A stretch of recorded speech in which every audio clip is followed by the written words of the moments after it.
coming to Africa, that is one of the wish lists that you should never miss. Many people actually do not have the knowledge that Africa is a continent, and when you're planning to come to Africa, you are planning to come to 54 sovereign countries that are found in the continent of Africa. And all these countries have different traveling rules, they have different climates, they have tribal groups and rules and tribes and like all these kinds of things.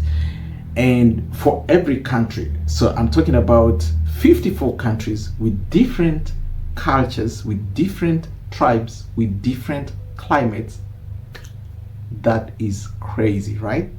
So before you pack your bags to travel to Africa, you have to really know which country you are traveling to, which particular region you're traveling to, because Africa is actually divided into different regions where we will find, for example, we have East Africa, we have South Africa, we have West Africa, we have Northern Africa. And some of these regions share, like almost similar governing rules, governing the travel rules, and they have almost a common understanding on cross-border rules. So there might not be much of a problem, especially if you're traveling in a particular region. For example, I will talk about East Africa. That is where I am currently, and Kenya in particular. So if you're coming to Kenya for the first time, stick around, and I'm going to around because then I took the obvious mistakes that I have seen my clients do when they travel, and through this video I am going to save you money, stress, and make your travel experience even 10 times better. So stick around and listen to some of these 10 mistakes that you should never do if you're traveling for the first time to Africa and to Kenya in particular. We will talk about these other countries some other time, but today let's stick around. Let's talk about Kenya. If you're coming to Kenya for the first time, or even if you are a repeat client, these are the 10 tips that you might need to put into consideration before you travel or during your travel. Number one, you should pack for 4 seasons in one day. Imagine picking you up from your hotel room at 6 o'clock in the morning. Usually, all our safaris begin at about 7 o'clock in the morning. So 7 o'clock in the morning, you should already be at the gate. Usually, mornings are very chilly. Mornings are very cold in Kenya, in most parts of Kenya, which means you're gonna leave your room with a jacket, a hat, a cape, whatever it is, like a scarf, if you have one. In the midday, you are in a t-shirt. Towards the evening, you're already taking off the jacket, you're already taking off all this, you're in sandals and you're relaxing in your hotel room. Probably you're back from the safaris, the trips, so you're relaxing. Remember, this is maybe about 3 o'clock. The sun is scorching. In Kenya, you don't want to play with the sun that you will meet in Kenya. It is the kind of sun that tells you, yo, come on, let's talk. So you can imagine that kind of heat that you will experience. And on the same day, you're going to experience extreme cold, and at the same time, you're going to experience extreme temperatures during the afternoons when you're done with your safari or when you're taking your lunch. So you will be in your flip-flops, and towards the evening, back again. The evenings are also very, very, very cold. Some of the evenings. If yesterday's evening was very cold, maybe today's evening will not be as cold. So this is what I'm talking about. 4 climates in 1 climate. Number 2, cash is king, but M-Pesa is God. It's crazy. Everywhere you go, you'll be told M-Pesa, M-Pesa, pay through M-Pesa. Everywhere, every single establishment in Kenya accepts M-Pesa. What is M-Pesa? It's a simplified version of wallet, money wallet, a digital wallet, sort of, that has been fitted into the phone. That is the most loosest kind of definition I can give it. The number 3, when you land at the airport, please stop asking where is the lion. You know, most of my clients, when they fly in, they're landing into Jomo Kenyatta Airport, and most of them are like, oh, so why are we landing in a 5-star kind of an airport? And you forget, Kenya is civilized. Nairobi in particular, Nairobi city is a very civilized city. It's one of those metro cities that you will also need to take a trip on. I will also do a feature showing you Nairobi, showing you the city and how people get along in the city. So it's not like the animals are roaming around the city, or when you just land. Of course, yeah, there are some airstrips which are right inside the game reserves and game parks, but the magic in Kenya is about enjoying the whole package. Just look at your environment, stop looking for the big 5, start seeing the small 100, maybe the weaver birds, the way the grass moves. In Kenya, the magic is in the details. So patience pays a lot. Tip number 4, if you have to go for a safari, tipping is totally appreciated. Your safari guide, your hotel staff, the guy who helped you get the right directions down the road, these guys work hard. So whatever you feel that you want to tip, it is allowed, but come on, we don't beg. Yeah, we do not beg. We are not beggars. A smile and a simple Kiswahili word, asante, or you can sweeten it by saying asante sana. It loosely means thank you very much, and it will go a long way. Tip number 5, try the food. Kenya has awesome cuisine. Try it. Go eat nyama choma. Nyama choma is the delicacy that is common in all cultures in Kenya.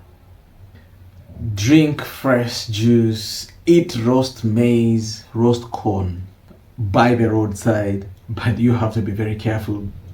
If you have a sensitive stomach, don't say I told you to eat roast corn by the roadside, but that's something that you want to give a try. It is awesome. It's one of those street foods that are served along the way, the highway. On your way to Masai Mara, grab this one corn, roast it nicely, and enjoy it. Actually, food is how we welcome you in Kenya. Most people will not take it kindly if they offer you food and you deny it or you cannot take it. No, they will not take it kind. So kindly, this is a way of appreciating our visitors. So be sure when you get here, you're going to get a whole lot of people offering you food for free. Tip number 6, be respectful to the locals and the culture and also the people that you're going to meet in the villages. Because in Kenya, if you really have to experience the true taste of your adventure, you have to visit at least a Maasai village and least they would ask for is just to respect that culture that comes with that. I will give you an example. We visited one cultural event in the deep of the woods in Kilgoris one time with my clients, and you will realize that some of these cultures that we visit, for example, the Maasais, some of them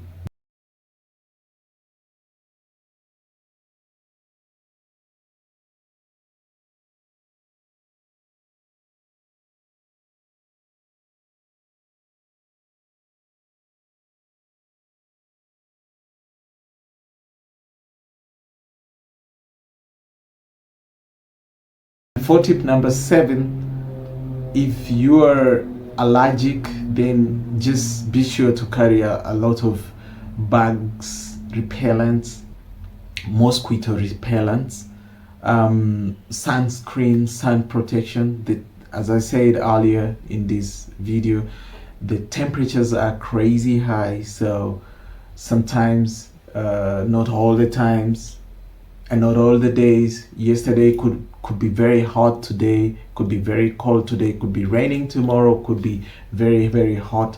So you have to be aware of these changes in the temperatures, to changes in the climate, and make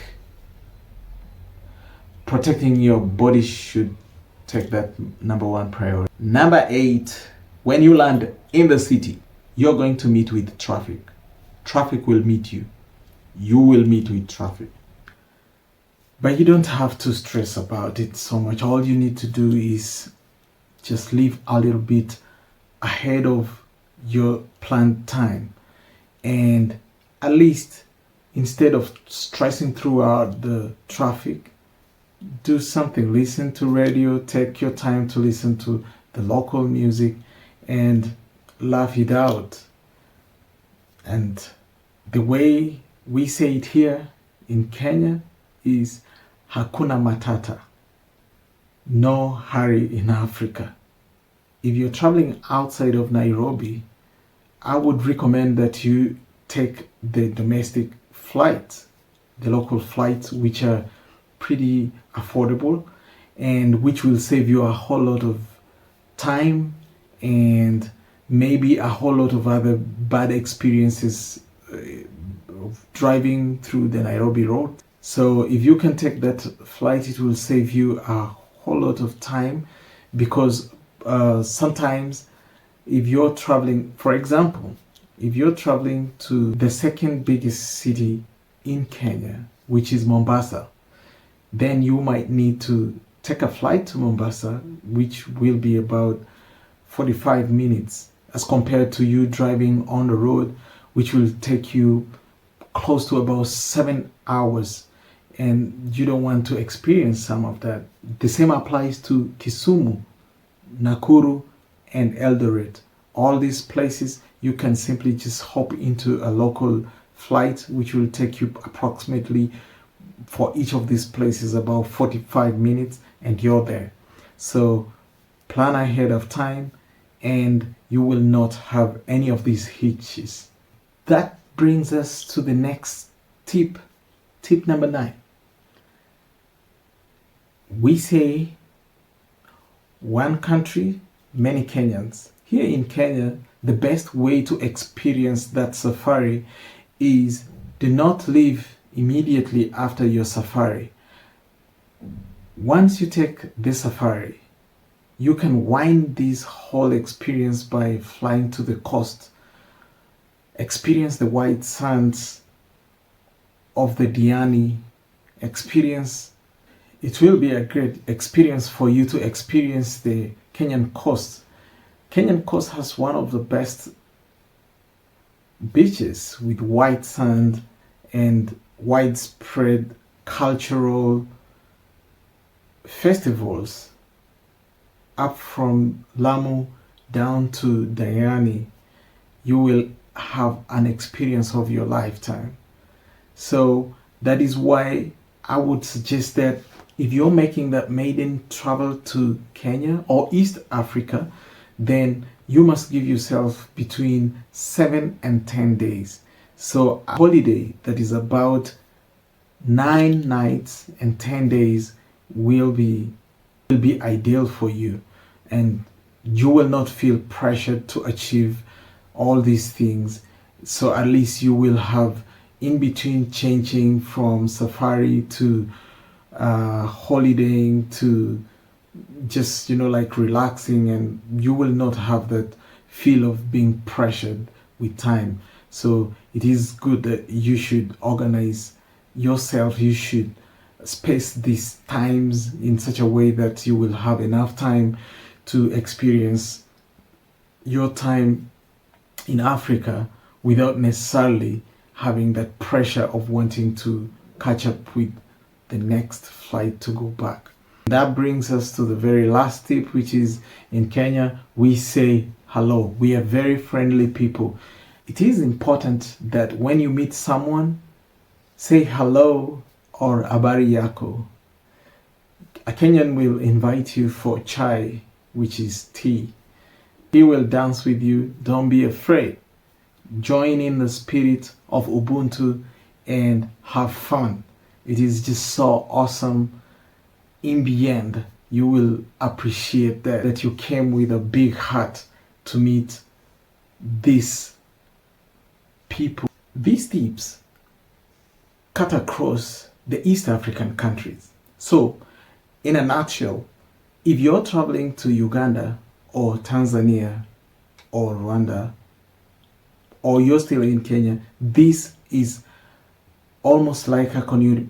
They all belong to the same region, and which means that when you have a visa for any of these countries of East Africa, namely Uganda, Tanzania, Rwanda, and Kenya, you will be able to move between these countries with not much of a hassle. But remember, if you're from the United States, then you will have to pay for your visa to enter Tanzania. It is important that you note that down. Let me know which among these tips surprised you the most. Comment down below, and don't forget to give me that love. I totally need to see you another time. And subscribe, because I still have a whole lot of content I'm bringing to you, which has lots of surprises. Because I'm taking you to a real safari, I'm taking you to visit to the most celebrated cultures in Kenya, the Maasai culture, very soon. My name is Hamon, but you can call me the Wild Wageni. See you on the next one.